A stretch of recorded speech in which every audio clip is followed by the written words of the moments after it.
여러분 안녕하십니까? 더 리더 김영록입니다.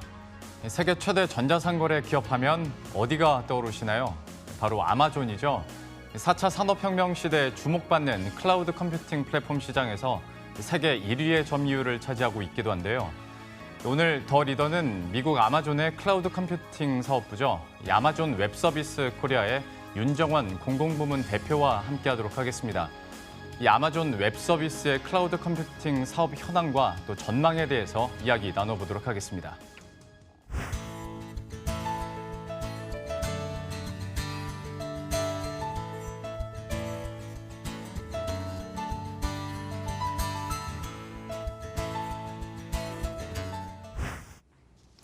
예, 오늘 아마존 웹서비스 코리아의 윤정원 공공부문 대표와 함께하겠습니다. 어서 오십시오.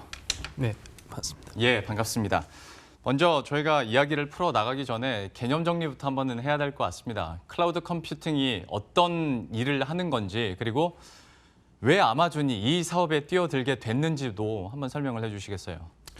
네, 클라우드 컴퓨팅은 사실 예전에는 많은 기업이나 기관에서 컴퓨팅 자원을 자체적으로 조달해서 사용을 했는데 이게 점차 양이 많아지면서 관리하기 굉장히 어렵게 됐죠. 그래서 IT 리소스를 사용자가 사용한 만큼 쓰시고 거기에 대한 비용 절감하실 수 있도록 컴퓨팅 자원이나 스토리지나 데이터베이스나 네트워크 같은 것을 저희가 그 고객들을 위해서 제공하는 그런 서비스입니다. 잘 아시다시피 아마존닷컴은 그 전자상거래에서 굉장히 정밀한 서비스를 제공을 하고 있는데요. 저희가 이러한 아마존닷컴의 다양한 웹 서비스를 제공하면서 저희가 가진 능력에 대해서 깨닫게 되었고 거기에 관해서 우리가 이러한 서비스를 고객에게도 전달을 해주면 좋겠다 해서 아마존 웹 서비스라는 비즈니스가 탄생하게 되었습니다. 서두에서도 얘기를 했지만 4차 산업혁명 하면서 이제 클라우드 컴퓨팅이 더 중요해지고 이제 필수적으로 계속 꼽혀가고 있는데 사실 아마존만 하는 건 아니고 마이크로소프트나 IBM에서도 클라우드 컴퓨팅을 계속 서비스 제공하고 있지 않습니까? 그런데도 이제 계속해서 아마존이 선두 자리를 유지할 수 있는 이유, 어떤 차별성이 있다고 보십니까? 저희가 볼 때는 저희의 가장 큰 장점이라고 볼 수 있는 것은 그 서비스라고 볼 수 있습니다. 서비스와 경험인데요.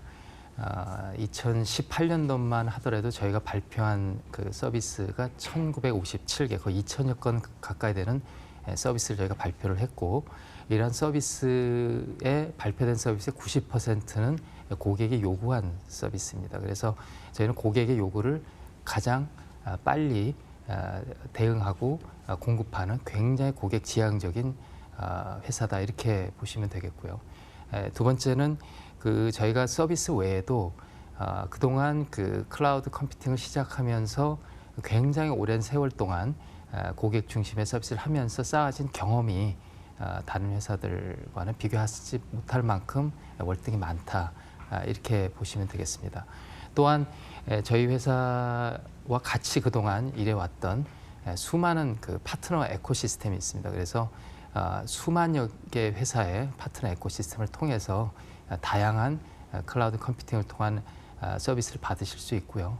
또 저희 클라우드 컴퓨팅에 기반을 해서 머신러닝이나 사물 인터넷 그리고 빅데이터 그다음에 인공지능과 같은 수많은 서비스들이 계속 파생돼서 나오기 때문에 고객들께서 이러한 서비스를 이용해 보시고 그 장점에 대해서는 굉장히 좋게 평가를 해주시는 것 같아서 저희가 지속적으로 고객들과 일할 수 있는 기회가 유지가 되고 있는 것 같습니다. 듣다 보니까 궁금한 점이 그러면 국내외로 대표적으로 고객사가 어디가 있습니까? 굉장히 다양한 저희가 고객군을 가지고 있습니다. 그래서 공공기관도 있고 또 공공기관에는 대학이라든지 교육기관, 연구기관, 그다음에 또 큰 엔터프라이즈 기업들까지 사실상 분야를 가리지 않고 많은 고객들이 있습니다. 전 세계 수백만의 고객이 저희 클라우드 컴퓨팅을 사용을 하고 계시고요. 일례로 국내 같은 경우는 삼성전자도 있고 또 최근에는 대한항공에서 전체 전산 시스템을 클라우드로 올린 마이그레이션 하는 걸로 이렇게 결정을 하셨고요. 또 삼성중공업 같은 경우는 스마트 선박 시스템을 구현하는데 저희 클라우드를 사용을 하셨고 또 공공 쪽에서는 연세대학교, 숙명여대, 또 의료 쪽에서는 서울대학병원, 또 그 연구기관 쪽에는 카이스트 같은 이런 유수의 기관과 고객사들께서 이제 클라우드 컴퓨팅을 사용해주고 계십니다. 예. 이 공공 부문에서의 클라우드 컴퓨팅과 관련된 이야기는 저희가 뒤에서 더 구체적으로 하겠지만 서두에 보안과 관련해서나 질문을 좀 드려야 될 것 같습니다. 사실 이거야 어느 입장에서 누가 보느냐에 따라서 클라우드 컴퓨팅이 보안적 측면에서 우려가 될 수도 있고 또 반대로 강점이 될 수도 있다고 생각을 하거든요. 좀 보안 측면에서 클라우드 컴퓨팅의 어떤 강점 어디에 있다고 보십니까? 사실 그 보안이라는 요소 때문에 클라우드 컴퓨팅을 쓰신다고 고객들께서 많이 말씀들을 하세요. 예. 이유는 저희가 미국이나 유럽 또는 호주 같은 여러 다양한 국가들에서 많은 그 보안 인증을 획득했습니다. 그래서 보안 인증 정부에서 요구하는 여러 가지 다양한 요구사항이나 지침 등을 준수를 하고 있기 때문에 가장 안전한 플랫폼이라고 생각을 하시는 것 같고요. 또 최근에는 호주에서 그 보안 규정 중에 프로텍티드 인증이라는 걸 저희가 받았습니다. 이게 뭐냐면은 그 가장 민감한 정부의 데이터를 저희 클라우드에서 사용을 할 수 있다라는 인증을 호주에서는 최초로 저희가 받았습니다. 그래서 보안과 관련해서 굉장히 많은 그 신뢰를 고객들이 하고 계시고요. 또 이제 보안 외에도 그 고객들 저희 AWS 클라우드를 많이 쓰신 이유가 비용 절감이라고 보실 수 있습니다. 그래서 다우존스 같은 데는 데이터 센터에서 클라우드로 이관을 하면서 인프라 쪽에 비용 절감이 되는 액수를 측정해 봤더니 대략 1억 달러 정도의 비용 절감이 됐다고 이제 측정을 하고 계시고요. 또 미국 해군 같은 경우에는 전체 웹사이트를 AWS 클라우드로 이관하면서 60% 이상의 비용이 절감됐다고 보고 계십니다. 그래서 이 비용 절감과 보안은 사실상 고객들께서 클라우드를 사용하시는 데 가장 큰 요소로 작용을 한다고 보실 수 있겠습니다.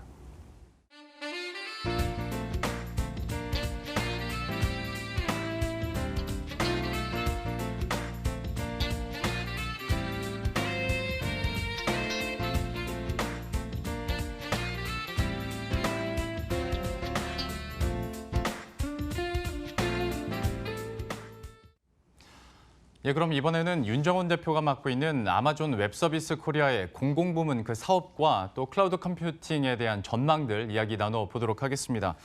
먼저 이것도 한번 설명을 해주셔야겠네요. 공공부문이라는 게 구체적으로 클라우드 컴퓨팅 사업에서 어떤 걸 말하는 겁니까? 공공부문은 공익에 영향을 미치는 모든 사업 부문을 공공부문이라고 합니다. 그래서 꼭 정부나 공공기관을 의미하지는 않고요.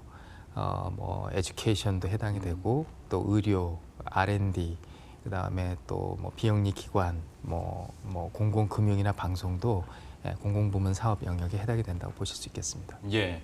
그러면 이제 이런 공공부문에서 국내 시장을 어떻게 공략하고 계실지도 좀 궁금해지는데 사실 국내 같은 경우에 뭐 앞에서도 보안 인증 얘기가 나왔습니다만은 KT나 네이버 같은 경우에도 보안 인증을 갖고 또 뭔가 국내에서의 차별성을 가지고 좀 노력을 하고는 있는데 물론 아마존이 압도적이긴 합니다만 어떻게 차별성을 두고 지금 사업을 펼치고 계십니까? 사실 그 국내에서 클라우드 컴퓨팅이 예전부터 얘기는 많이 됐지만 실제 도입이 선진국에 비해서는 크지 않은 편이에요. 그리고 또 많은 고객들께서 클라우드 컴퓨팅에 대한 아직은 이해가 조금 부족한 면이 있으셔서 저희 이제 공공부문 쪽에는 클라우드 컴퓨팅에 대한 장점이나 또 클라우드 컴퓨팅을 통해서 어떻게 하면 한국의 경제에 조금 도움을 드릴 수 있는지에 관한 이런 부분을 좀 많이 저희가 이해를 시키려고 노력을 많이 하고 있습니다. 그래서 그 공공부문 같은 경우에는 예를 들어서 교육부문 같은 경우 아까도 말씀드렸지만은 그 우리나라 이제 대학에서 클라우드 컴퓨팅을 쓰기 위해서 클라우드 컴퓨팅에 대한 그 기술적인 부분에 대한 뭐 교육 훈련도 요구를 하시고 그래서 저희가 에듀케이션이라는 프로그램을 만들어서 이제 학생들한테 그 무료로 클라우드를 사용할 수 있도록 제가 제공도 해드리고 있고요. 그 다음에 이제 정부 분야 같은 경우에는 또 클라우드 컴퓨팅 가장 중요한 것이 사실상은 공공부문도 기업입니다. 그래서 많은 기업들이 공공부문에 맞는 솔루션을 만들고 공급을 해줘야 되는데 그런 생태계를 만들어주기 위해서 부산시하고 같이 부산의 클라우드 혁신센터를 저희가 만들어서 예. 부산시에 있는 65개의 스타트업 기업들한테 저희가 클라우드로 제품을 개발하고 혁신하는 방법을 제가 전수를 해드리고도 있습니다. 예.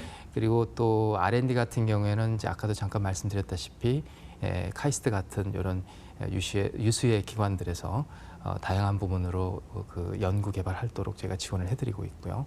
또 헬스 섹터는 이제 서울대학병원처럼 서울대학병원 케이스는 종양학계에서 미국 이제 사이엡스라는 프로그램을 도입을 했는데 이 사이엡스 같은 경우는 미국의 25개 주에서 300여 개의 병원에서 사용을 하고 있는 종양학의 머신러닝 프로그램이에요. 예. 근데 사이엡스 프로그램이 개발은 사실 아마존 웹 서비스에 제공하는 다양한 컴포넌트를 통해서 개발을 했거든요. 예. 그래서 저희가 퍼블릭 클라우드 컴퓨팅, 특히 글로벌 플랫폼의 장점을 많이 말씀드리려고 노력을 하고 있습니다. 예.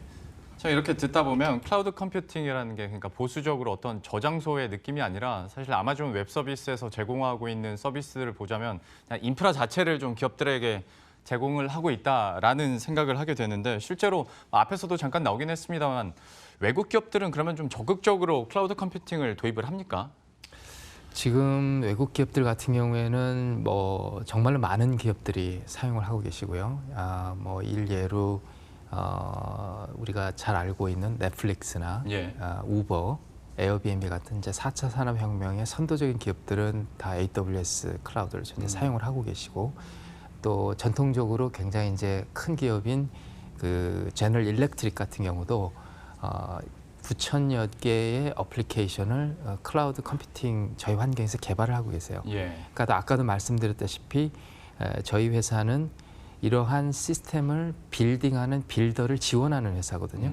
그래서 저희가 다양한 레고 블락 같은 기술들을 지속적으로 공급해서 이런 회사들은 이 레고 블락을 가지고 조립해서 자기만의 어플리케이션과 서비스를 만드는 거죠. 예. 그래서 시간을 단축할 수 있고 비용을 단축할 수 있다 보니까 너무나 많은 기업들이 사용을 하고 계시고 공공부문도 전 세계에서 4,000여 개의 정부기관이 예. AWS 클라우드의 고객이시고 또 27,000여 개 비영리 기관이 현재 AWS 클라우드를 사용하고 계십니다. 여기에는 미국 나사가 화성 탐사에도 사용을 하고 계시고 또 뭐 다우존스 아까도 말씀드렸지만 예. 또 세계은행 또 무디스 같은 신용 평가사 또 뭐 싱가포르의 우정청 같은 데는 아예 저희 클라우드를 사용을 해서 아시아 전반의 온라인 비즈니스를 공급하는 커스터머들한테 서비스를 공급하는 하나의 기반으로 활용을 하고도 계십니다. 예. 그러면 혹시 국내 고객사 중에서는 꼽아볼 만한 성공 사례가 있을까요? 그 교육 분야는 이제 아까 말씀드렸다시피 이제 연세대학교 같은 경우도 사용을 하고 계시고 예. 또 숙명여대 같은 경우는 그 여성 그 엔지니어 인력을 많이 양성하고자 클라우드 컴퓨팅을 도입을 하셔서 이제 사용을 하고 계시고 특히 이제 숙명여대에 우먼 인 텍이라는 프로그램이 있는데 그 프로그램을 저희가 지원을 해서 작년 같은 경우는 해커톤도 저희가 진행을 했어요. 그래서 저희는 이걸 할 때 뭐 여성 공학도들이 많이 학생들이 참여할까 좀 우려를 했었는데 150명 정도 되는 학생들이 밤을 새워가면서 해커톤 행사에 참여를 하셔서 예. 클라우드 기반의 어플리케이션 개발도 하고요. 또 카이스트 같은 경우는 이제 가상 인체 시스템을 만들어서 블록체인을 도입을 해서 이걸 활용해서 개발을 하고 있는데 저희 클라우드 환경에서 또 개발을 하고 계시고 그래서 국내에서도 클라우드를 사용하시는 고객들 수가 계속 저변이 확대되고 있습니다. 예. 역시 국내에서도 클라우드 컴퓨팅에 대한 도입 필요성과 함께 또 시너지도 계속 좀 생각해 봐야 할 사안이기도 한데요. 그런 힌트가 될 만한 컨퍼런스가 있다고 들었습니다. 4월 17일부터 이틀간이죠. 네. 이제 클라우드 컨퍼런스 개최한다는 소식을 들었는데 사실 2년 전 컨퍼런스 내용을 제가 인터넷에서 잠깐 봤었거든요. 네. 지금 얘기해도 참 도움이 많이 되겠다라는 내용들이 이미 2년 전에 많이 나왔었고 그러면 올해는 또 앞으로를 어떻게 열어갈까라는 궁금증이 있습니다. 어떤 취지와 또 어떤 내용들이 담길 예정입니까? 저희 AWS가 이제 매년 발표하는 그 기술의 숫자나 또는 기술 분야들을 보시면 그 내용도 늘어가고 있고 또 분야도 특히 이제 클라우드 컴퓨팅에서 점차 AI나 이제 빅데이터나 또는 그 IoT 쪽의 기술들이 많이 발표가 되고 있어요. 그래서 이런 쪽 분야의 기술들에 대한 다양한 이제 강연 등이 이번에 컨퍼런스에 제공이 될 예정이고요. 예. 대략 한 100여 개 정도의 강연하고 한 40여 개의 고객 사례가 준비가 되어 있습니다. 그래서 사실 오시면 이런 다양한 고객 사례를 들으실 수 있고 또 현장에서 저희 AWS 직원들하고 같이 논의해가면서 여러 가지 다양한 그 경험도 공유를 하실 수 있는 좋은 장이 되리라고 생각을 합니다. 예.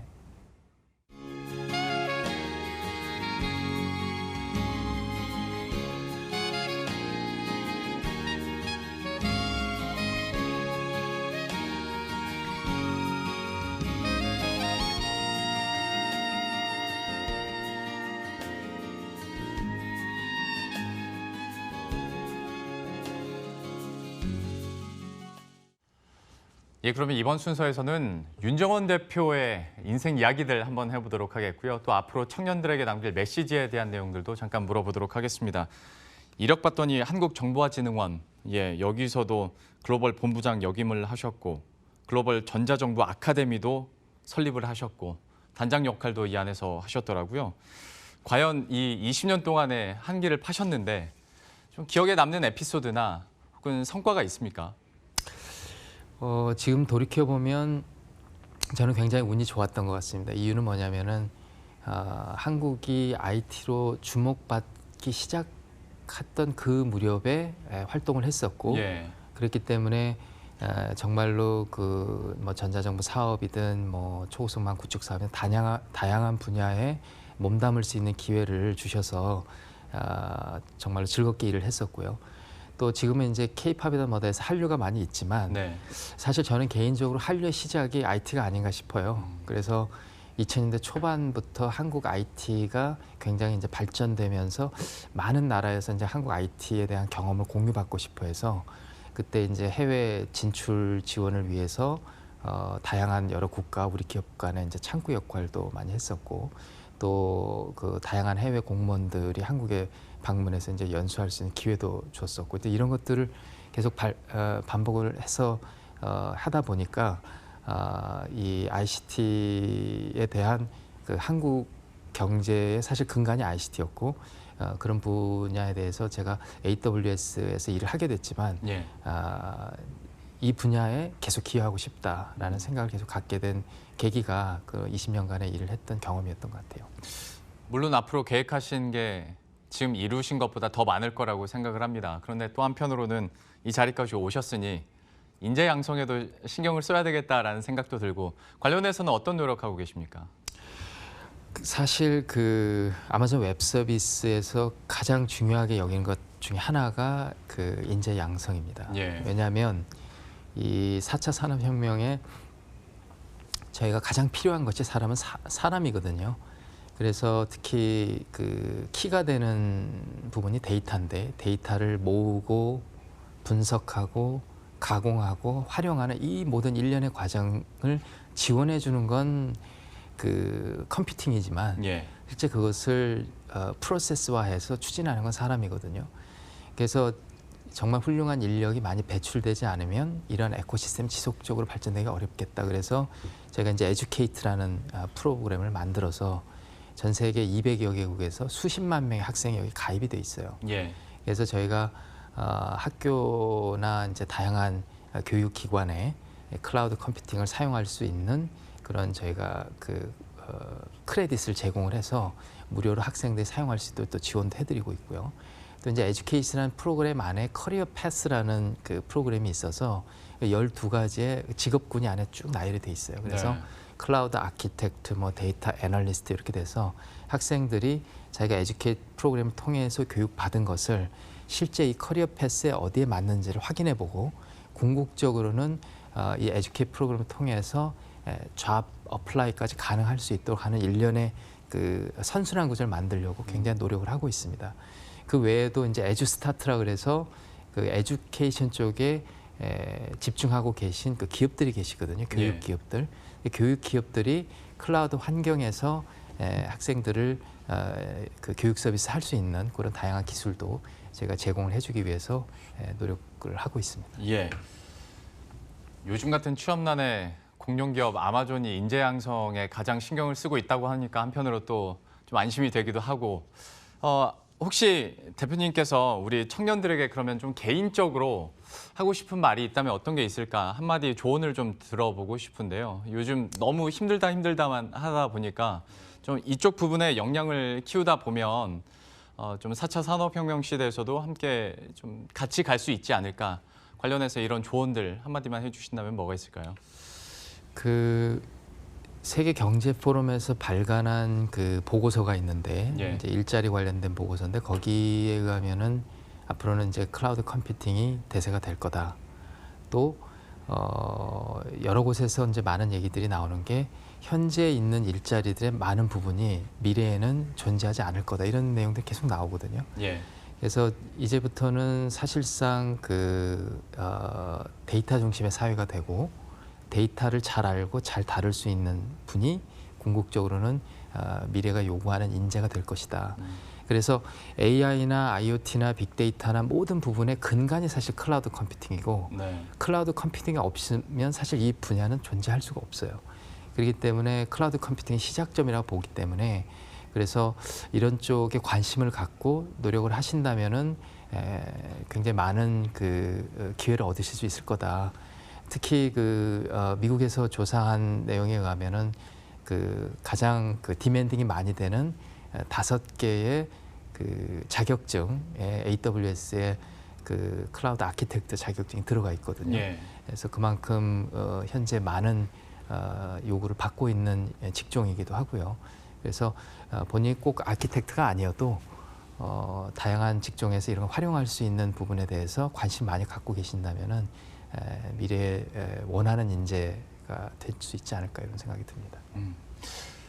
이 시대 청년들을 향한 또 윤 대표님의 조언까지 이렇게 들어봤는데요. 이야기를 하나하나 듣다 보니까 시간이 또 훌쩍 가서요. 마지막 질문 드려야 될 것 같습니다. 앞에서도 제가 하신 일보다 앞으로 하실 일이 더 많으실 것 같다라고 말씀드렸는데 지금의 앞으로의 계획 그리고 각오 끝으로 들어보겠습니다. 한국은 다양한 역동성을 가진 시장이고 또 작지만 강한 나라고 또 경제 규모도 상당히 큽니다. 그래서 사실 클라우드 컴퓨팅 같은 경우에는 이러한 한국의 경제에 정말 맞는 솔루션이 될 것이다. 왜냐하면은 4차 산업에 맞는 기업들이 아까 말씀드린 것처럼 넷플릭스나 우버나 에어비앤비 같은 기업들이 계속 한국에서 창출되기 위해서는 많은 비용을 절감하고 빠르게 혁신하고 기술을 활용할 수 있는 그런 플랫폼을 지속적으로 사용하고 그 플랫폼 위에 또 자기만의 플랫폼을 구축할 수 있는 그런 풍토가 조성이 돼야 되겠다 이런 생각이 들고요. 그런 면에서 사실 아마존 웹 서비스가 한국에 기여할 수 있는 부분이 굉장히 많다고 봅니다. 그래서 인재 양성뿐만이 아니고 아까 말씀드린 스타트업 기업 육성 또 기존의 한국 기업들이 요구하는 다양한 혁신에 대한 만족 등을 저희 AWS 코리아가 지속적으로 공급해 드리면서 한국 시장에서도 좋은 파트너가 될 수 있도록 최선을 다하도록 하겠습니다.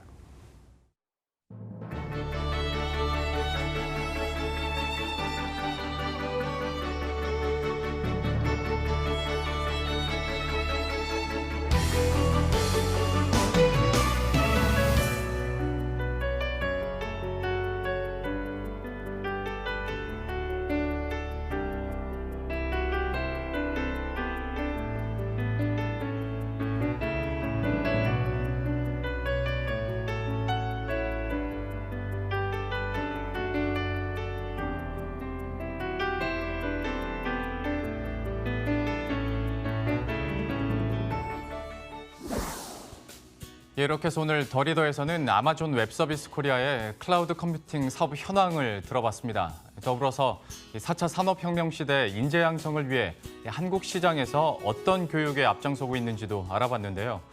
이런 노력에 힘입어서 데이터 강국 코리아로 가는 길이 더 활짝 열릴 수 있기를 바라겠습니다. 지금까지 아마존 웹 서비스 코리아의 윤정원 공공부문 대표와 함께했습니다. 오늘 말씀 고맙습니다.